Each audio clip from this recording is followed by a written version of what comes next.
Je ne fous pratiquement rien. 90e minute, génie. Et on retient. Lui, il fait tout pendant 89 minutes. 90e minute, erreur de main, but, et on oublie tout. La mentalité que vous avez, parce que vous êtes un peu fou, hein, avec ta permission, hein, parce que j'ai connu des gardiens. Ce sont des êtres étranges. Ils sont particuliers. À part. Comment vous forgez ce mental? Tu as dit un mot important, c'est fou. Si tu n'as pas cette fougue, tu n'es pas fou, tu n'as pas cette mentalité, tu ne peux pas être gardien de but. Parce que tous les gardiens de but de haut niveau aujourd'hui, et on parle de vraiment haut niveau, ils sont obligés d'être fous et avoir un mental fort. Sinon, c'est pas possible. C'est difficile de voir un gardien aujourd'hui qui n'a pas tout ça et être au haut niveau. Automatiquement, il se fait manger. Il se fait manger par ses coéquipiers, il se fait manger par la pression, par l'erreur. Alors que l'erreur, tout le monde en fait des erreurs. Mais le plus important, c'est ce que tu fais derrière. Et c'est qui ta référence en termes de gardien? Ma référence en termes de gardien, moi... l'histoire, hein. Dans toute l'histoire, Ouais. franchement, je vais pas aller trop loin. J'aime bien Neuer. C'est ce que j'allais dire. Neuer, c'est un tueur à gages. Il a révolutionné le poste. Il s'est pas fait lober, il s'est fait lober, lui, déjà, ou pas? Mais vraiment, mais avec comme il sort. Non, mais même pour dire qu'un mec comme Neuer, il fait des erreurs. Hein. Là, dernièrement, contre Madrid, Aurélien, il peut le dire, il a fait une erreur, mais ça n'enlève pas tout ce qu'il a changé, tout ce qu'il a fait. Parce que les erreurs, on le fait. Mais comment tu rebondis derrière? Et je pense même s'il est proche de la fin, en fait, son erreur, pour des jeunes gardiens comme moi et d'autres encore plus jeunes, ça va nous servir. Parce qu'on va se dire, même les meilleurs, ils font des erreurs. Donc, ça va nous pousser encore à continuer malgré une erreur. Ce ne sont que les meilleurs qui font des erreurs. Parce que si tu n'es pas meilleur, tu ne prends pas de risques. Et c'est ce que j'ai dit à Aurélien quand il a manqué son penalty pendant la Coupe du Monde. On l'a oublié, son Parce qu'il faut être un homme. Parce que les autres, ils ont peur. Ils se cachent. Mais il faut avoir cette personnalité. Mais comment ça s'est passé pour la Coupe du Monde? Est-ce qu'il y avait un listing? Non, il n'y a pas de liste. Qui veut tirer? Moi, comment ça s'est passé? Parce que la liste, en fait, ça dépend. Parce que tu peux pas vraiment faire de liste. Parce qu'au final, c'est ceux qui sont c'est après les prolongations. Donc, il y a plein d'éléments qui sont à prendre en compte. Tu peux avoir un blessé, il est fatigué. Il ne sent pas le coup. Et tu peux être bon aux entraînements. Tu tires tout le temps aux entraînements, tu marques. C'est comme toi, tu peux être bon en pas pareil. sparring. Tu peux être bon en sparring, ça m'est arrivé. Mais ce qui compte, c'est le moment. C'est le moment, c'est l'instant T. Mais là, toi, tu le sentais, Par rapport à quoi? le penalty. Quand tu prends, tu le sens. Ouais, parce qu'il y a plein de choses à prendre en compte. Il y a le match, c'est la finale de Coupe du Monde, c'est the biggest stage, comme on dit. Quand j'étais petit, je me disais... je sais pas, ma mère pouvait me dire quelque chose et je disais « Ah, ça va, c'est pas la finale de la Coupe du Monde, c'est pas... » Et là, tu es au moment et en fait, tu vis pour ces moments-là, tu vois. Ça veut dire que j'aurais du mal à me regarder dans une glace le lendemain ou même aujourd'hui en me disant « Ah ouais, t'as pas tiré parce que t'avais peur. » Tu vois ce que je veux dire? Non, comme t'as dit, on doit pas avoir cette peur-là. Tu vas, tu fais ce que t'as à faire, ça passe, tant mieux. Ça passe pas, ça fait chier, ça fera chier toute ma vie, mais ça fait partie de mon histoire après, tu vois. Baggio, pareil, hein. Tu vois, voilà. Hein. Je veux dire, il a vécu avec et ça reste un des plus grands joueurs du monde. Hein. C'est quoi le plus gros échec, par exemple, de ta vie? Moi, c'était en Hollande. C'était un moment où j'étais en pleine bourre. En kickboxing, du coup? Non, en kickboxing. Moi, je croyais que c'était les Chardes. Non, le plus... Tu parles d'un échec, c'est ça? Ouais. Ouais, c'est ça. C'est quand... En fait, si tu veux... Moi, dans ma carrière, j'ai toujours été seul. Là, tu le vois aujourd'hui, un magicien, un truc. Ouais. Dans ma team, tu viens dans ma team, tu te dis, mais c'est pas un staff de combattants de haut niveau, ça. Parce que moi, j'ai toujours commencé seul. Au début, j'avais un formateur qui m'a appris comment boxer. Et puis, on s'est séparés parce que finalement, il avait pas son permis. Donc, entraîner, c'était compliqué. Et finalement, il a arrêté les entraînements. Il m'a dit, tiens, va à tel endroit. Là-bas, ils vont bien s'occuper de toi. Finalement, j'ai pris mon sac à dos. Je suis parti en Hollande. Je suis parti m'entraîner en Hollande. Je partais tout seul. Au bout d'un moment, j'étais surveillant au lycée. Et quand c'était les vacances scolaires, je partais 2 semaines en Hollande pour m'entraîner. Sinon, je m'entraînais tout seul à Angoulême, à côté de Bordeaux. Et je faisais un peu ça, comme ça.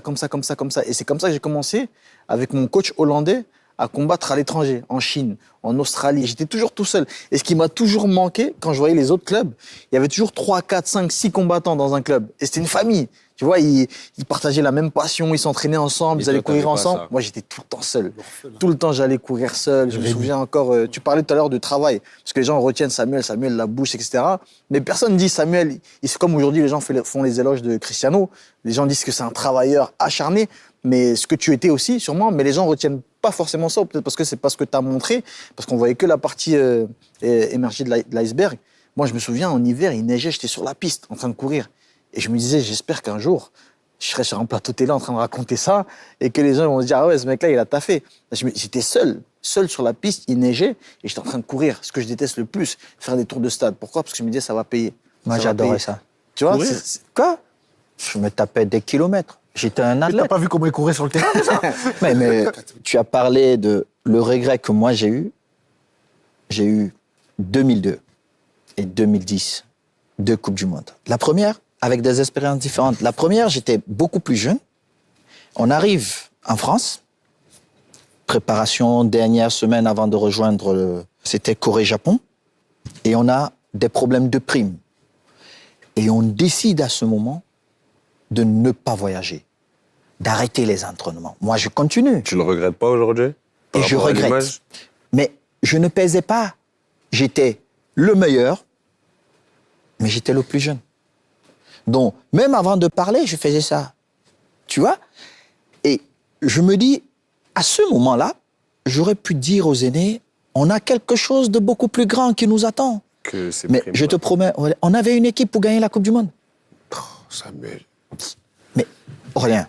On sort en 2002. Mais là, attends. En 2002, vous aviez une équipe pour gagner la Coupe du Monde ? On sort avec 4 points. C'était quoi votre poule ? Coupe du Monde. On avait l'Arabie Saoudite, l'Irlande, l'Allemagne. Et je te dis, on mène 1-0, je dribble je ne sais pas combien de joueurs sur la ligne, je fais une passe à Patrick Mboma sur la ligne. Il rate. Il ne pouvait pas rater. Même ma grand-mère allait marquer. Mais je te dis, jeune homme, il vient vers moi, il me dit, t'es le meilleur joueur au monde, mon petit frère. Il court vers moi, il me dit... le plus petit.